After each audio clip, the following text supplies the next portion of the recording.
सफ़र का इख्तिताम यानी एंड होता है मंजिल पर, और मंजिल अगर मज़ेदार हो तो सफ़र को तकलीफ़ के बजाय इंजॉयमेंट कहा जाता है। 2:10 और आधे घंटे में हमारी ट्रेन है। ये है नॉटिंघम स्टेशन। यहाँ आके ऐसा वाकई फ़ील होता है कि अंग्रेज़ों ने ही पाकिस्तान के सारे रेलवे का निज़ाम बनाया, स्टेशंस बनाए। आर्किटेक्चर बड़ा सिमिलर है। ये स्टेशन को देख के ऐसा नहीं लगता जैसे हम लाहौर स्टेशन पे आए हैं। अब स्टेशन का रिव्यू तो आपने सुन लिया, ट्रेन्स का एक्सपीरियंस भी सुन ले।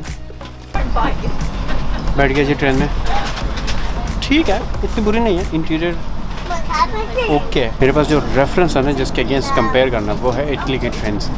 तो जो रीजनल ट्रेन्स थी उनके हिसाब से थोड़ी ज़्यादा साफ़ सुथरी, लेकिन वो जो बोल्सानो वाली ट्रेन है ना, लेकिन इन ट्रेनों का साफ़ सुथरा होने से ज़्यादा वक्त पर होना ज़्यादा ज़रूरी है। हेलो जी, सर लग रही है न्यूयॉर्क कास्टल हम पहुंच गए हैं।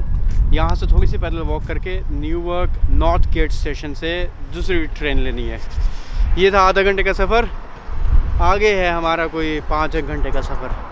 चलो, क्योंकि अगर एक लेट हो तो दूसरी कनेक्टिंग ट्रेन मिस हो सकती है। यहाँ से गूगल मैप कह रहा है कि 15 मिनट की वॉक है, लेकिन है छोटा सा और बड़ा क्यूट सा टाउन है। बहुत तेज हवा चल रही है और सर्दी भी है। ये है न्यूयॉर्क नॉर्थ गेट स्टेशन, जहाँ से अगली हमारी ट्रेन 5-6 घंटे की है और हम पहुँचेंगे स्कॉटलैंड एडिनबरा। बड़ा अच्छा सा क्यूट सा स्टेशन है, वो जैसे मूवीज़ में देखते थे ना, उस तरह का। इस नेक्स्ट ट्रेन के स्टेशन पर प्लेटफॉर्म और बोगी यानी कोच की डिटेल्स भी दी हैं, ताकि आपको ट्रेनों के पीछे अपनी बोगी ढूंढने के लिए भागना न पड़े। अब सहूलत है, नफासत भी है, पर हर स्टेशन पर रुककर गर्म चाय की आवाज़ों का अपना ही मज़ा है। वैसे इतनी बुरी नहीं है ट्रेन इनकी, अच्छी है, वेरी नाइस। चूँकि सफ़र थोड़ा सा लंबा है, लोग बड़ा मज़े का टाइम पास करें। कोई यहाँ बाबा जी के अखबार पढ़े हैं, यहाँ एक पीछे जो बाजी हैं स्वेटर बन रही है। वो कहावत है ना कि you can take pendu out of pind, but you can't take pind out of pendu. थोड़ी सी करेक्शन, 5 घंटे नहीं थे, 4 से 3.5 घंटे।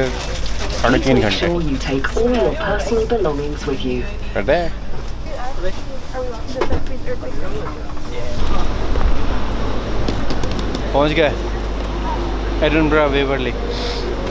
हम यहाँ से बाहर निकलेंगे और हमें मिलेंगे आगे से मेहदी भाई।